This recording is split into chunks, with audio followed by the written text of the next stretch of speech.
కేంద్రం జోక్యంతో water war ముగిసింది. Nagarjunasagar dam CRPF అధీనంలోకి వెళ్లింది. ఇరు రాష్ట్రాల అధికారులతో కేంద్రం చర్చించబోతోంది. ప్రస్తుతానికి వివాదం ముగిసినా శాశ్వత పరిష్కార మార్గం లేదా? నాగార్జునసాగర్ వివాదం ముగిసింది. డ్యాం సిఆర్పీఎఫ్ కంట్రోల్లోకి వెళ్లింది. పెద్ద ఎత్తున డ్యాం దగ్గరకు చేరుకున్న బలగాలు అధీనంలోకి తీసుకున్నాయి. తెలుగు రాష్ట్రాల జల వివాదాల పరిష్కారానికి సిద్ధమైన కేంద్రం ఇవాళ అత్యవసర సమావేశం నిర్వహిస్తోంది. ప్రస్తుతానికి ముగిసిన సాగర్ వార్కు శాశ్వత పరిష్కారం చూపే దిశగా చర్చలు జరపబోతోంది. తెలుగు రాష్ట్రాల మధ్య నాగార్జునసాగర్ గొడవేంటి? రెండు రాష్ట్రాల వాదనలు ఏంటి?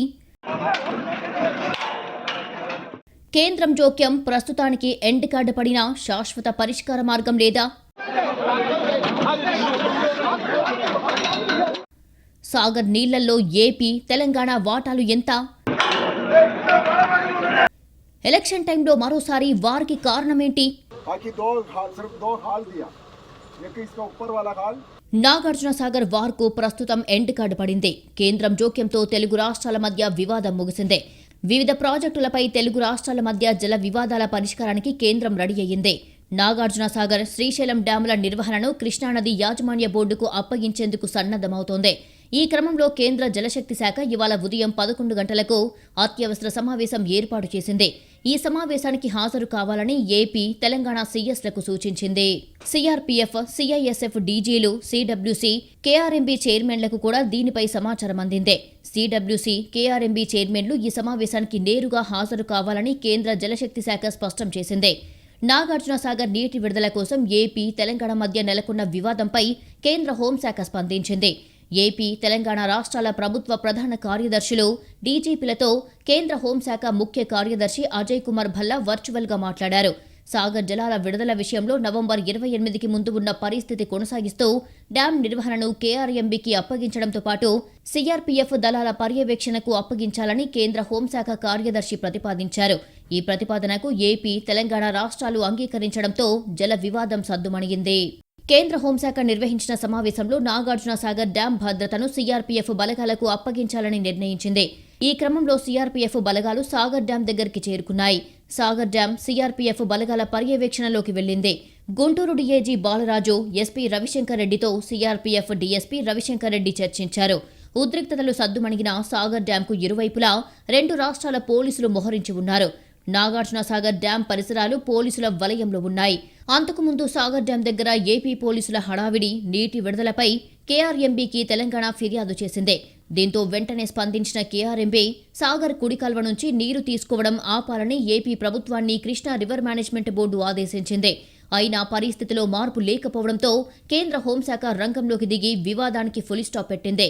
రాష్ట్రం మొత్తం ఎన్నికల నిర్వహణలో ఉండగా ఏపీ సర్కార్ చేసిన చర్య శాంతి భద్రతల సమస్యను సృష్టించిందని తెలంగాణ సీఎస్ శాంతికుమారి కేంద్ర హోంశాఖ కార్యదర్శి దృష్టికి తీసుకెళ్లినట్లు తెలుస్తోంది. ఏపీ విభజనతో నాగార్జునసాగర్ డ్యాం వివాదం రాజుకుంది. ఈ ప్రాజెక్టు నిర్వహణను కేఆర్ఎంబీ తెలంగాణ ప్రభుత్వానికి అప్పగించింది.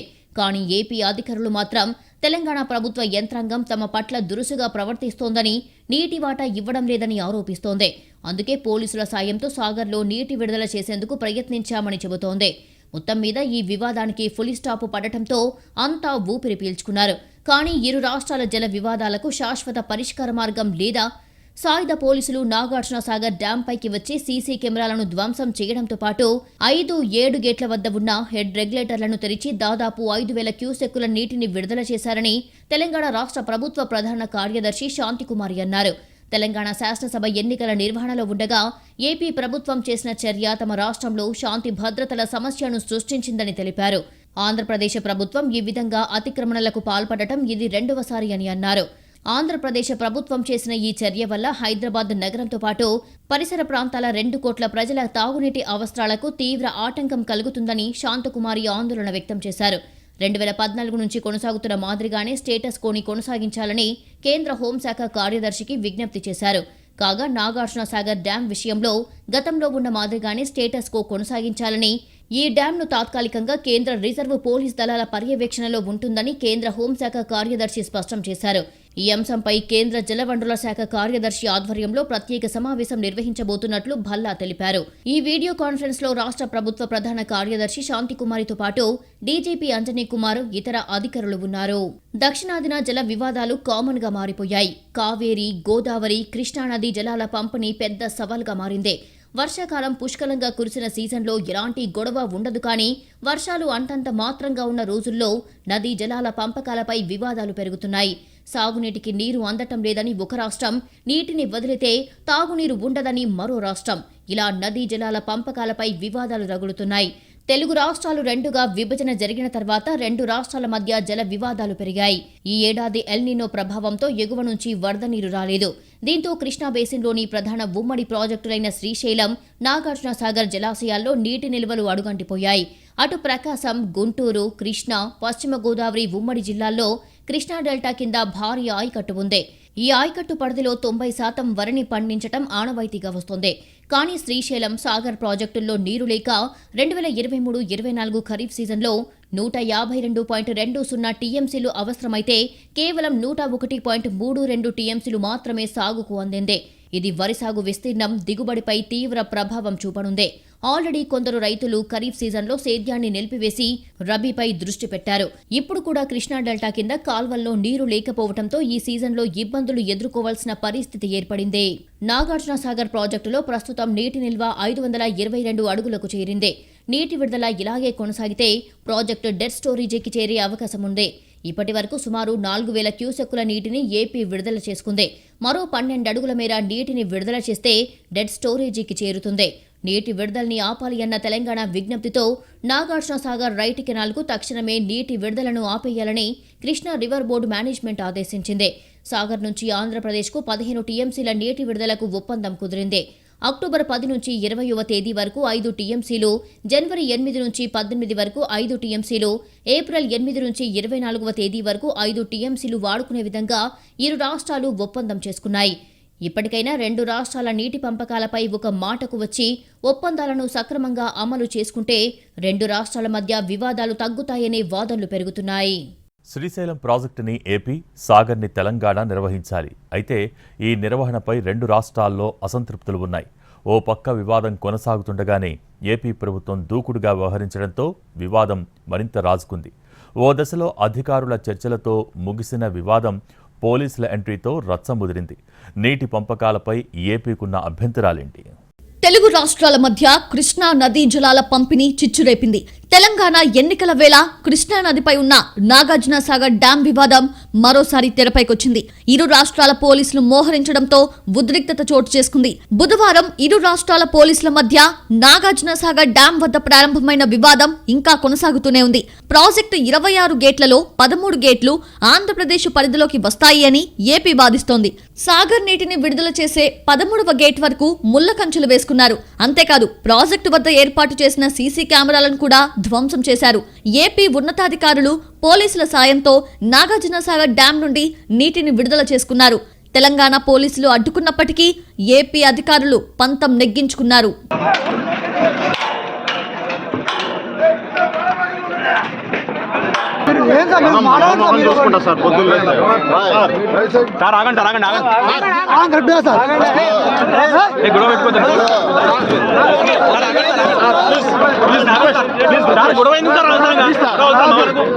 ఉమ్మడి ఆంధ్రప్రదేశ్ విభజనతోనే నాగార్జున సాగర్ డ్యాంపై వివాదం రాజుకుంది.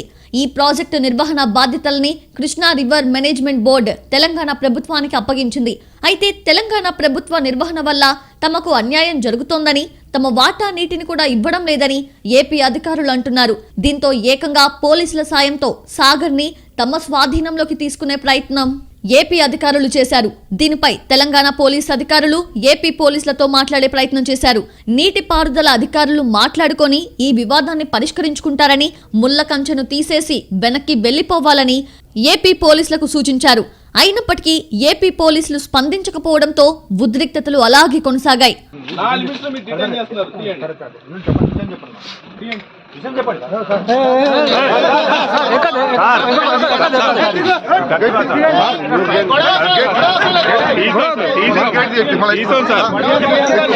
కృష్ణానది దాదాపు 1300 కిలోమీటర్లు ప్రవహిస్తుంది. మహారాష్ట్రలో పుట్టి అక్కడి నుంచి కర్ణాటక, తెలంగాణకు, ఆ తర్వాత ఆంధ్రప్రదేశ్లోకి ప్రవేశిస్తుంది. కృష్ణానదికి ఓవైపు తెలంగాణ, మరోవైపు ఆంధ్రప్రదేశ్ ఉంటాయి. తెలంగాణలోని అలంపురం నుంచి ముక్త్యాల వరకు కృష్ణానది 2 రాష్ట్రాలకు సరిహద్దు. ఆంధ్రప్రదేశ్, తెలంగాణ ఉమ్మడిగా ఉన్న సమయంలో కర్ణాటక, మహారాష్ట్రలతో ఈ కృష్ణా జలాల పంపిణీ మీద వివాదాలు ఉండేవి. ఆ సమయంలో కూడా ఆంధ్రప్రదేశ్లోని రాయలసీమ ప్రాంతానికి కృష్ణా జలాలు అందడం లేవన్న వివాదం అంతర్గతంగా ఉండేది. ఇప్పుడు రాష్ట్రాలు విడిపోయిన తర్వాత కూడా ఆంధ్రప్రదేశ్లో రాయలసీమ, కోస్తా ప్రాంతాల్లో ఈ నీటి విషయంలో వివాదం ఉంది. తెలంగాణ, ఆంధ్రాలో కలిపి కృష్ణానది మీద శ్రీశైలం, నాగార్జునసాగర్, పులిచింతల ప్రాజెక్టులు ఉమ్మడిగా ఉన్నాయి. ఇవి కూడా కొంత భాగం తెలంగాణలో, కొంత భాగం ఆంధ్రాలో ఉన్నాయి. ఈ ప్రాజెక్టులను ఒకసారి పరిశీలిస్తే ఈ ప్రాజెక్టుల ఎగువ భాగంలో జూరాల ప్రాజెక్టు తెలంగాణలో ఉండగా, దిగువ భాగంలో ఉన్న ప్రకాశం బ్యారేజ్ ఆంధ్రప్రదేశ్ భూభాగంలో ఉంది. నాగార్జునసాగర్ ప్రాజెక్టు నిర్మాణం ప్రతిపాదన వచ్చిన సమయంలో మొదట నాగార్జునసాగర్ ప్రాజెక్టు ఇప్పుడున్న స్థలం కంటే 15 కిలోమీటర్ల ఎగువగా నిర్మించాలి అని అనుకున్నారనే వాదనలు ఉన్నాయి. కానీ అదే సమయంలో ఆంధ్రప్రదేశ్గా అవతరించడంతో నాగార్జునసాగర్ ప్రాజెక్టు స్థలాన్ని కాస్త ముందుకు జరిపించి తమకు లాభం జరిగేలా చేసుకున్నారనేది తెలంగాణ వైపు నుంచి వినిపిస్తోన్న వాదన. దీంతో పాటు కాలువల ఎత్తుపైన, నీటి విడుదలపైన గతం నుండి వివాదాలున్నాయి. ఏపీ, తెలంగాణ ప్రత్యేక రాష్ట్రాలుగా ఏర్పడిన తరువాత ఈ జలాల పంపిణీ విషయంలో గొడవలొచ్చాయి. చాలాసార్లు తీవ్ర స్థాయికి వెళ్లినప్పటికీ ఇప్పుడు కనిపించిన స్థాయిలో ఎప్పుడూ దూకుడు కనిపించలేదు. మాటల యుద్ధం జరిగినా అధికారుల స్థాయిలో పరిష్కారాలు జరిగేవి. 2 రాష్ట్రాల ముఖ్యమంత్రుల మధ్య సామరస్య ఒప్పందాల మేరకు నడిచిపోతున్నట్లుగా కనిపించేది. కానీ ఇంతవరకు దూకుడు చూపించని ఏపీ ఒక్కసారిగా సాగర్ డ్యాంపై ముళ్ల కంచెలు వేసి 13 గేట్లను స్వాధీనం చేసుకుంది. కృష్ణా జలాల పంపిణీ ట్రిబ్యునల్ అనుమతులు లేకుండా ఏపీ ఇరిగేషన్ శాఖ అధికారులు నీటిని ఎలా విడుదల చేసుకున్నారనేవి ఇప్పుడు వినిపిస్తున్న ప్రశ్నలు. ఈ నేపథ్యంలో నాగార్జునసాగర్ వివాదం చాలా ఏళ్లుగా ఉన్నప్పటికీ ఇప్పుడే హఠాత్తుగా ఇలాంటి చర్యలకు పాల్పడడానికి కారణమేంటి? అధికారుల స్థాయిలోనే ముగిసే వివాదాలు ముఖ్యమంత్రుల స్థాయికి ఎందుకు చేరుకున్నాయనే ప్రశ్నలు వినిపిస్తున్నాయి. అయితే నాగార్జునసాగర్ ప్రాజెక్టులో 13వ నెంబర్ గేట్ వరకు భౌగోళికంగా ఏపీకే చెందుతాయని, వాటినే తాము స్వాధీనం చేసుకున్నట్లు ఏపీ అంటోంది. ఏపీ ప్రభుత్వ హక్కుల్ని కాపాడుకునేందుకే తమ నీటిని తాము వదులుకున్నట్లు ఏపీ మంత్రి అంబటి చెప్తున్నారు. 2015 ఫిబ్రవరి 12న 7,000 క్యూసెక్కుల నీటిని విడుదల చేసేందుకు యత్నిస్తే తెలంగాణ ప్రభుత్వం అడ్డుకుందని, ఆ రోజు చంద్రబాబు అసమర్థత వల్లే సాగర్ భూభాగాన్ని వదులుకున్నారని ఆరోపించారు. విభజన చట్టంలో కృష్ణానదిని కూడా విభజించారని, నాగార్జునసాగర్, శ్రీశైలం ప్రాజెక్టులను ఉమ్మడి రాష్ట్రంలో ఉంచారని, విడిపోయిన తర్వాత కూడా ఉమ్మడిగానే ఉన్నందున కేఆర్ఎంబీని ఏర్పాటు చేశారన్నారు. కేఆర్ఎంబీ తాము నిర్వహిస్తామని కేంద్రం చెప్పినా తెలంగాణ అంగీకరించలేదని అంబటి వాదిస్తున్నారు. తెలంగాణ ప్రభుత్వం ప్రాజెక్టు నిర్వహించడం వల్ల ఏపీ ప్రయోజనాలకు విఘాతం కలుగుతోందని ఏపీ ప్రభుత్వ పెద్దలు వాదిస్తున్నారు. ఏపీ పోలీసులపై తెలంగాణ పోలీసులు నమోదు చేసిన కేసులు చెల్లవంటున్నారు. కృష్ణా జలాల్లో 66% ఏపీకి, తెలంగాణకు 34% దక్కుతాయని, ఆంధ్ర వాటాకు మించి ఒక్క బొట్టును కూడా వాడుకోమని చెప్తున్నారు. ఏపీ, తెలంగాణ విభజన సమయంలో కృష్ణా, గోదావరి నది బోర్డులు ఏర్పాటయ్యాయి. నిబంధనల ప్రకారం శ్రీశైలం జలాశయాన్ని ఆంధ్రప్రదేశ్, నాగార్జునసాగర్ని తెలంగాణ ప్రభుత్వాలు నిర్వహించాలి. అయితే ఈ రూల్ సరిగా అమలు కావడం లేదు. శ్రీశైలం జలాశయంలో ఎడమ విద్యుత్ కేంద్రాన్ని తెలంగాణ ప్రభుత్వమే నిర్వహిస్తోంది. అటువైపు ఏపీ అధికారులను రానియడం లేదు. నాగార్జునసాగర్ నిర్వహణ బాధ్యతల్ని తెలంగాణే చూసుకుంటోంది. కుడి కాలువ నుంచి ఏపీకి నీళ్లు కూడా తెలంగాణ అధికారులే విడుదల చేస్తున్నారు. గతంలో కృష్ణా బోర్డు చెప్పినా నీళ్లు విడుదల చేయని సందర్భాలున్నాయనే వాదనలు ఏపీ వైపు నుండి ఉన్నాయి. కానీ ఈ నెలలో అలాంటి సమస్యలు లేవు. ఏపీ నీళ్లు విడుదల చేయమని అడగలేదు కాబట్టి తెలంగాణ విడుదల చేయలేదనే ప్రశ్నే లేదు. అయినప్పటికీ డ్యాం వద్దకు ఏపీ పోలీసులొచ్చి 13 గేట్లను తమ ఆధీనంలోకి తీసుకొని నీటిని విడుదల చేసుకున్నారనే వాదనలు తెలంగాణ నుండి వినిపిస్తున్నాయి. తెలంగాణ ఎన్నికల హడావిడిలో ఉన్న సమయంలో నాగార్జునసాగర్ వివాదం తెర మీదకు వచ్చింది. తెలుగు రాష్ట్రాల మధ్య నాగార్జునసాగర్ గొడవేంటి? సాగర్ నీళ్లలో ఎవరి వాటా ఎంత? 2 రాష్ట్రాల వాదనలేంటి? కృష్ణా జలాలపై వివాదం ఇప్పుడే ఎందుకు మొదలయ్యింది? నాగార్జునసాగర్ దగ్గర అసలేం జరిగింది? తెలంగాణ ప్రత్యేక రాష్ట్రంగా ఏర్పడిన తర్వాత అత్యంత ప్రతిష్టాత్మకంగా 3వ సారి అసెంబ్లీ ఎన్నికలు గురువారం జరిగాయి. పోలింగ్ ప్రారంభానికి కొన్ని గంటల ముందు నాగార్జునసాగర్ డ్యాం దగ్గర అర్ధరాత్రి హైడ్రామా నడిచింది. ఒక్కసారిగా ఆంధ్రప్రదేశ్కు చెందిన 700 మంది పోలీసులు డ్యాం మీదికి వచ్చారు. సాగర్ జిల్లాలో తమ వాటా కోసం తెలంగాణ పోలీసులపై దాడికి దిగారు. వారి భూభాగంలో ఉన్న 13 గేట్లను ఆక్రమించుకున్నారు. ఆ తర్వాత ఏపీ ఇరిగేషన్ అధికారులు నీటిని విడుదల చేశారు. బుధవారం అర్ధరాత్రి మొదలైన ఈ ఉద్రిక్తతలు శుక్రవారం దాకా కొనసాగాయి. నాగార్జునసాగర్ డ్యాం దగ్గర ఇరు రాష్ట్రాల పోలీసులు మోహరించడంతో ఉద్రిక్తత నెలకొంది. ముళ్ల కంచెల మధ్య సాగర్ డ్యాంపై తెలుగు రాష్ట్రాల పోలీసులు పహారా కొనసాగింది. శుక్రవారం మధ్యాహ్నం ఏపీ అధికారులు కుడి కాలువకు నీటిని విడుదల చేసుకున్నారు. సాగర్ కుడి కాలువ ద్వారా దాదాపు ఏపీకి నీటిని విడుదల చేశారు. ప్రస్తుతం సాగర్లో 522 అడుగుల నీటి మట్టం ఉండగా మరో 12 అడుగులకు చేరితే డెడ్ స్టోరేజీకి చేరే అవకాశం ఉందని అధికారులు చెబుతున్నారు. 2015 ఫిబ్రవరి 13న నాగార్జునసాగర్పై ఏపీ, తెలంగాణ పోలీసుల మధ్య ఇలాంటి గొడవే జరిగింది. రెండు ప్రభుత్వాలు పంతానికి పోవడంతో నాగార్జునసాగర్ డ్యాం దగ్గర తీవ్ర ఉద్రిక్తతలు చోటు చేసుకున్నాయి. ఏపీ అధికారులు కుడిగట్టు క్రస్ట్ గేట్ల స్విచ్ రూమ్ తలుపులు పగలగొట్టారు. ఏపీ, తెలంగాణ పోలీసుల మధ్య తోపులాట జరిగింది. ఏపీ వ్యవహరిస్తున్న తీరుపై తెలంగాణ ప్రభుత్వం తీవ్ర అభ్యంతరం వ్యక్తం చేసింది. ఈ వ్యవహారంపై కృష్ణా రివర్ మేనేజ్మెంట్ బోర్డుకు ఫిర్యాదు చేసింది. ఏపీ, తెలంగాణ మధ్య నీటి గొడవలు జరుగుతుండటంతో కేంద్రం కూడా దృష్టి సారించింది. రివర్ బోర్డు సభ్యులు డ్యాం వద్దకు చేరుకొని ఇరు రాష్ట్రాల అధికారులతో చర్చలు జరిపారు. ఏపీ ప్రభుత్వం ఇప్పటికే 4000 క్యూసెక్కుల నీటిని విడుదల చేసుకుంది. మరోపక్క సాగర్ జలాల వివాదం నేపథ్యంలో ఏపీ ప్రభుత్వానికి కృష్ణా రివర్ మేనేజ్మెంట్ బోర్డు కీలక ఆదేశాలు జారీ చేసింది. నాగార్జునసాగర్ కుడి కాల్వ నుంచి నీటి విడుదల ఆపాలని ఏపీ ప్రభుత్వాన్ని ఆదేశించింది. ఆ మేరకు ఏపీ జలవనరుల ముఖ్య కార్యదర్శికి కేఆర్ఎంబీ సభ్య కార్యదర్శి లేఖ రాశారు. ఏపీ అక్టోబర్ కోసం అడిగిన 5 టీఎంసీ నీటిలో ఇప్పటికే 5.02 టీఎంసీల నీటిని విడుదల చేసినట్లు లేఖలో పేర్కొన్నారు. నవంబర్ 30 తర్వాత నీటి విడుదలపై ఎలాంటి వినతి అందలేదని స్పష్టం చేశారు. నీటి విడుదలపై తెలంగాణ ప్రభుత్వం తమ దృష్టికి తెచ్చినట్లు కృష్ణా బోర్డు సభ్యులు తెలిపారు. మరోవైపు సుప్రీంకోర్టులో కృష్ణా జలాల వివాదం కేసుపై విచారణ జరిగింది. ఈ సందర్భంగా కేంద్ర జలశక్తి విజ్ఞప్తి మేరకు ఈ వివాదంపై కేసు విచారణను జనవరి 12కు కోర్టు వాయిదా వేసింది. కృష్ణా ట్రిబ్యునల్కు నూతన విధి విధానాలు ఇవ్వడాన్ని ఏపీ ప్రభుత్వం సుప్రీంకోర్టులో సవాల్ చేసింది. ఈ క్రమంలో విచారణ సందర్భంగా దీనిపై కౌంటర్ దాఖలు చేసేందుకు మరింత సమయం కావాలని కేంద్ర జలశక్తి న్యాయవాది సుప్రీంకోర్టును కోరారు. దీంతో విచారణను జస్టిస్ సూర్యకాంత్, జస్టిస్ దీపాంకర్ దత్త ధర్మాసనం వాయిదా వేసింది. ఏపీ, తెలంగాణ మధ్య కృష్ణా జలాల్ని పునః పంపిణీ చేయాలని ఇటీవల కేంద్ర ప్రభుత్వం గెజిట్ నోటిఫికేషన్ ఇచ్చింది. ఏపీ ప్రభుత్వం సాగర్ డ్యాం దగ్గర వ్యవహరించిన తీరును సమర్థించుకుంటోంది. తమ ప్రభుత్వం ఏ తప్పు చేయలేదని ఏపీ మంత్రి అంబటి స్పష్టం చేశారు. అది దండయాత్ర ఎలా అవుతుందని ప్రశ్నిస్తున్నారు. తమకు రావాల్సిన నీటిని రైతుల పంట కోసం విడుదల చేస్తే తప్పేంటని వాదిస్తున్నారు. నిన్న చేపట్టినటువంటి చర్య చాలా సమంజసమైనది, న్యాయమైనది, ధర్మమైనది. ఎవ్వరూ దాన్ని తప్పు పట్టడానికి వీలైనటువంటి చర్య అనేదాన్ని మీకు నేను చెప్పేటటువంటి ప్రయత్నం చేస్తాను. నాగార్జునసాగర్ని తమ స్వాధీనంలోకి తీసుకుంటామని, తామే మేనేజ్ చేస్తామని కూడా చెప్పారు. చెప్పినప్పుడు ఆంధ్రప్రదేశ్ అంగీకరించింది, తెలంగాణ మాత్రం అంగీకరించలేదు.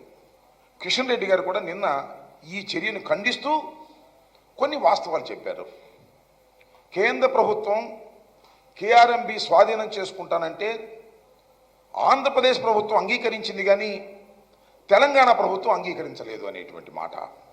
తెలంగాణలో ఏ ప్రభుత్వం అధికారంలో ఉన్నా ఆ ప్రభుత్వంతో సత్సంబంధాలు ఉంటాయని, తెలంగాణలో తమ పార్టీ లేదని, తాము పోటీ చేయడం లేదని, అలాంటప్పుడు ఎవరిని ఓడించాల్సిన అవసరం లేదన్నారు. రాయలసీమ వాటాకు మించి ఒక్క నీటి బొట్టును వాడుకోమనేది అంబటి వాదన. మేమంట తెలంగాణలో ఏదో రాజకీయ పక్షానికి మేలు చేయటం కోసం ఈ యాక్షన్కి వెళ్ళామంట. తెలంగాణలో మా రాజకీయ పక్షం లేదు, తెలంగాణలో మాకు ఇంట్రెస్టులు లేవు, తెలంగాణలో ఏ పార్టీ వస్తుందో మాకు అనవసరం. ఒక పార్టీని గెలిపించవలసినటువంటి అవసరం కానీ, ఒక పార్టీని ఓడించవలసినటువంటి అవసరం కానీ మాకు లేదు. తెలంగాణలో వాళ్ళ రాజకీయాలు వేరు, మా రాజకీయాలు వేరు. ఈ అక్టోబర్ కేంద్రంలో రెండు తెలుగు రాష్ట్రాల మధ్య నెలకొన్న సాగర్ జలాల వివాదాన్ని పరిష్కరించే దిశగా కీలక నిర్ణయాలు తీసుకుంది. కృష్ణా వివాదం పరిష్కారానికి ట్రిబ్యునల్ 2 ద్వారా ఏపీ, తెలంగాణ మధ్య నీటి పంపకానికి నూతన విధి విధానాలు ఏర్పాటు చేయాలని కేంద్ర మంత్రివర్గం ఆమోదం తెలిపింది. గతంలో మహారాష్ట్ర, కర్ణాటక, ఉమ్మడి ఆంధ్రప్రదేశ్లలో కృష్ణా నీటిని పంపిణీ చేస్తూ కృష్ణా వాటర్ ట్రిబ్యునల్ 1 అవార్డిచ్చింది. కానీ ఇప్పుడు మారిన పరిస్థితులకు అనుగుణంగా నీటి వాటాల కేటాయింపులో భాగంగా కృష్ణా జలాల వివాదాల ట్రిబ్యునల్ 2 ఏపీ, తెలంగాణ మధ్య వివాదాన్ని పరిష్కరించడానికి కొత్త విధి విధానాలు ఖరారుకు నిర్ణయం తీసుకుంది. ఆ తర్వాత అక్టోబర్ 19న ఇరు రాష్ట్రాల మధ్య కృష్ణా జలాల పంపిణీ వివాదం మీద ఏర్పాటైన బ్రిజేష్ ట్రిబ్యునల్ విచారణ వాయిదా పడింది. ఆంధ్రప్రదేశ్ విజ్ఞప్తి మేరకు జరిగింది. నవంబర్ 15లోపు కేంద్ర ప్రభుత్వం నోటిఫికేషన్ మీద అభిప్రాయం చెప్పాలని ఏపీని కోరింది. కానీ ఏపీ మాత్రం విచారణ మొదలు కాగానే నోటిఫికేషన్పై అధ్యయనం చేయడానికి సమయం కావాలని అడిగింది. దీనికి తెలంగాణ ప్రభుత్వం అభ్యంతరం తెలిపింది. కృష్ణా ట్రిబ్యునల్ 2కు విధి విధానాల ఖరారు మీద ఏపీ ప్రభుత్వం తీవ్ర వ్యతిరేకతతో ఉంది. సుప్రీంకోర్టులో రిట్ పిటిషన్తో సవాల్ చేసింది. ఇదంతా జరుగుతుండగానే ఎన్నికల వేళ వివాదం రాజుకోవడం చర్చగా మారింది. ఆంధ్రప్రదేశ్, తెలంగాణ ప్రత్యేక రాష్ట్రాలుగా ఏర్పడిన తర్వాత అన్నిసార్లు ఈ జలాల పంపిణీ విషయంలో గొడవలు వచ్చాయి. చాలాసార్లు తీవ్రస్థాయికి వెళ్లినప్పటికీ ఇప్పుడు కనిపించిన స్థాయిలో ఎప్పుడూ లేవు. మాటల యుద్ధం జరిగేది, అధికారుల స్థాయిలో పరిష్కారాలు జరిగేవి. ఇంకా చెప్పాలంటే 2 రాష్ట్రాల ముఖ్యమంత్రుల మధ్య సామరస్య ఒప్పందాల మేరకు నడిచిపోతున్నట్లుగా కనిపించేది. ఇప్పటి వరకు ఇంత స్థాయిలో దూకుడు చూపించని ఆంధ్రప్రదేశ్ ఇప్పుడు ఎందుకు నాగార్జునసాగర్ డ్యాం మీద ముళ్ల కంచెలు వేసి 13 గేట్లను స్వాధీనం చేసుకుంది? కృష్ణా జలాల పంపిణీ ట్రిబ్యునల్ అనుమతి లేకుండా ఏపీ ఇరిగేషన్ శాఖ అధికారులు 2000 క్యూసెక్కుల నీటిని ఎలా విడుదల చేసుకున్నారు? కేంద్రం జోక్యంతో ప్రస్తుతానికైతే వివాదం ముగిసింది. కానీ శాశ్వత పరిష్కారమేది? కేంద్రం ఈసారైనా శాశ్వత పరిష్కారంతో ఇరు రాష్ట్రాల మధ్య జల వివాదాలకు చెక్ పెడుతుందో లేదో చూడాలి.